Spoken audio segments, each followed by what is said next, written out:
Франция. Көрінісі көз тартатын ғажап та керемет мекен. Өткеннен сыр шертетін тарихи имараттар мен шіркеулер. Монмартр, Канн фестивалі, Эйфель мұнарасы, ұлы жазушылар, музыканттар мен суретшілер ордасы. Ғасырлар бойы француздар гексагон атаған елдерін мәдениет пен ағартушылықтың алтын діңгегі деп біледі. Ал өмірін өнермен ұштастырған тұлға үшін мұндағы халықтың қалың қошеметіне ие болу асқан мәртебе. Францияның мәдени күнтізбесі әлем бойынша кино, музыка, сурет және де театр өнеріндегі ең атақты шараларға толы. 2018 жылдың жазы Астана мюзикл театры үшін тарих бетіндегі ерекше күн. Қазақстан Республикасы Мәдениет және спорт министрлігінің қолдауымен рухани жаңғыру мемлекеттік бағдарламасын жүзеге асыру аясында қазақстандық ұжым Франциядағы көнеден жалғасын тауып келе жатқан театр фестиваліне қатысты. Театр артистері франциялық қауымды жан-жақты қырымен таңдай қақтырды. Авиньон қаласына ат басын тіреген қазақстандық делегация көптің көзіне бірден түсті. Себебі бір ғана мюзиклда 45 артист өнер көрсетпек. Осының өзі шығармашылық ұжымның ерекшелігін аңғартқандай. Астана мюзикл театр үшін осы Авиньон фестивалі үлкен олжалы фестиваль болды. Себебі дәл қазіргі жағдайдың өзінде біз Америка құрама штаттарына арнайы шақырту алып отырмыз. Халықаралық фестивальға келесі жылы өтетін Қазақстанның өнер мәдениет күндері шеңберінде тағы да осы мюзиклмен болып 2 рет, 3 рет қойылым көрсетуді сұрап отыр Парижде. Сонымен бірге Дубайға және Германияда да өтетін бір халықаралық фестиваль бар екен. Сол фестивальдарға шақырту алып келдік. Жарты ғасырдан аса тарихы бар Авиньон фестивалі әлем бойынша заманауи орындаушылар арасындағы ең маңызды шаралардың бірі. Жыл сайын орта ғасырлық көне шаһар үлкен театрға айналады. Ғимараттар мен ашық алаңдарға сахналар құрылып, театр майталмандары мыңдаған өнер сүйер қауымға құшақ жаяды. Әдетте театр фестивалін көз алдыңызға қалай елестетсеңіз де, дәл Франция төріндегі шараның өту деңгейіне ешбір қиялдың жетпейтіні анық. Авиньонда байырғы заманның дала театры қайта жанданғандай. Сондықтан да көрермен үшін үздік орындар үлкен залдардан емес көше бойынан табылады. Бұл фестивальдің ерекшелігі біздің өзіміздің спектакльге көрермен келу үшін біз парадқа шығып, өзіміздің дәстүрімізді көрсетіп, биімізді көрсетіп, әнімізді айтып, өзімізге өзіміз көрермен жинаймыз. Фестивальда көптеген театрлар болды, олардың барлығы 8 адаммен, моноспектакльдермен барған, ал біздің ұтқанымыз бізде спектакльде 45 адам болды. Біз биде билейміз, хорда айтамыз, әнде айтамыз, және де парадта біз сонымен өзімізге деген көрермендерді баурап алдық. Біздің қыздардың көйлектері, әшекей бұйымдары барлығы халық қызыға қарап, бізде күн сайын спектакльде 50 адам ең азы болды. Тіпті 75 сондай адамға дейін болды. 5 күн бойы отандық театр өнерпаздары франциялық қалың қауымға қазақ өнерінің інжу маржаны қыз жібек қойылымын сахналады. Бұл этно-фольклорлық мюзикл төл өнеріміздегі ұлттық құндылықты бейнелейтін поэтикалық бағалы мұра. Бүгінгі таңда театрдың репертуарында 5 қойылым бар. Соның ішінде енді Қыз жібектің орны біз үшін бөлек. Бұл біздің өнердегі төлқұжатымыз іспеттес. Себебі Қыз жібектің өн бойында біздің халқымыздың бүкіл фольклоры, этнографиясы, эстетикасы, тамыры тереңде жатқан музыкасы. Сондықтан осылардың барлығының басын қосып, біз этнофольклорлық мюзиклды арнайы жасадық. Бұл шығарманы көрген кез келген шетелдік болмысымызды таниды. Біздің ұлттық мінезімізді таниды. Біздің халқымыздың тарихын өткен бәрін көріп, тамашалап, сөйтіп риза болады. Сондықтан бұл мюзиклдің бірден бір функциясы, осы тарихи танымдық функциясы. Басты рөлдердегі Төлеген мен Қыз жібек, Ромео мен Джульетта сынды ұлы махаббаттың кейіпкерлері. Төлегеннің рөлін, яғни мюзиклдағы басты партияны сомдаған игілік оразалы үшін Еуропаның үздік сахнасында өнер көрсету, арманның жетістікпен ұштасуы. Құман ағаларымыздың киносын қарадым.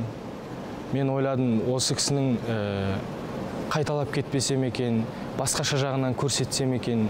Әкеге деген Төлегеннің қарым-қатынасы, әкеге деген протест, оның бәрін европалық көрермендерге өзіміздің әдет ғұрпымызды түсіндіруге тырыстық. Қыз жібек қойылымы көрерменге ұлттық құндылықты дәріптейтін ғажайып туынды. Мюзиклдағы әрбір қозғалыс пен қимыл тек ұлттық бояуға негізделген. Көне заманнан бері тілмен айтылмаған дүние би тәсілімен жеткізілген. танец, он не может быть просто танцем. Мюзиклдағы би ол қарапайым би емес.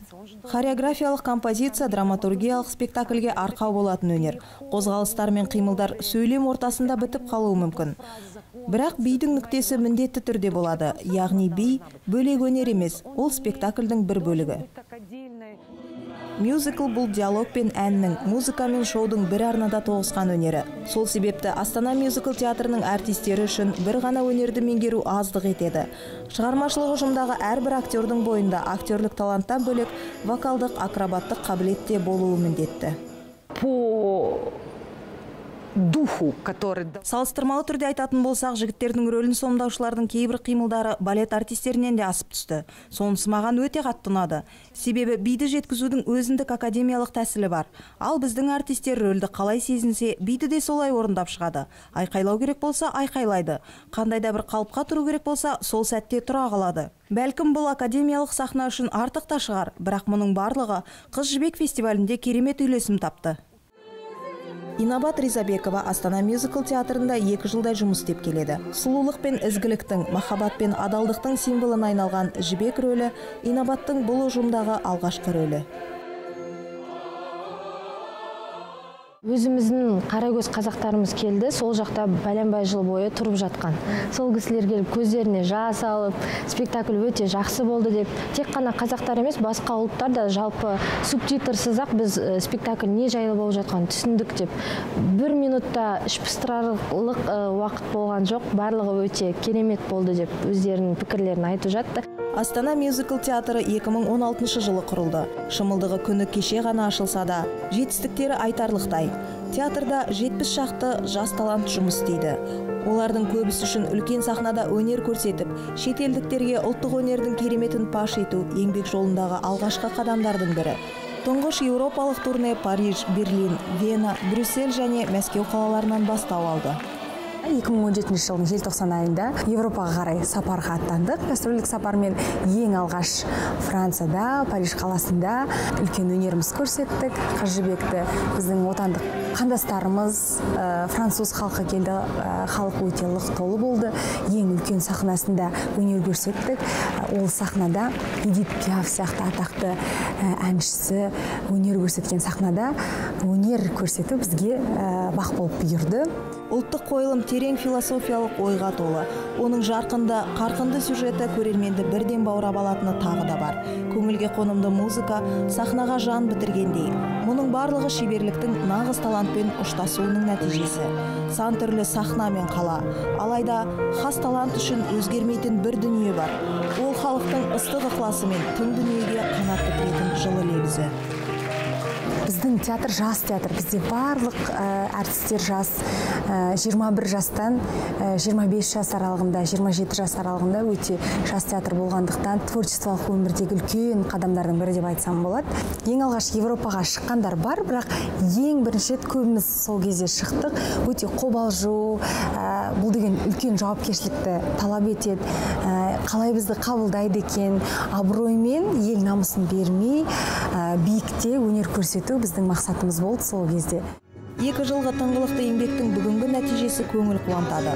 Ұлттық жанрдан бөлек театр қазіргі уақытта еуропалық туындыны да қолға алған. Осы күзде атақты Нотр-Дам де Пари мюзиклінің қазақша нұсқасы сахна төрінде көрсетілмек.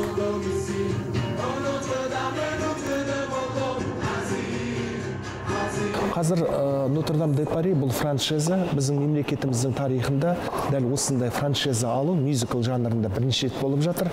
Яғни сол француз-канада мамандары келіп өздері биін қояды, балетмейстер да, режиссерлар да, мынау вокал, хор, хореография пәнінің ұстаздары келеді, білікті педагогтар келеді.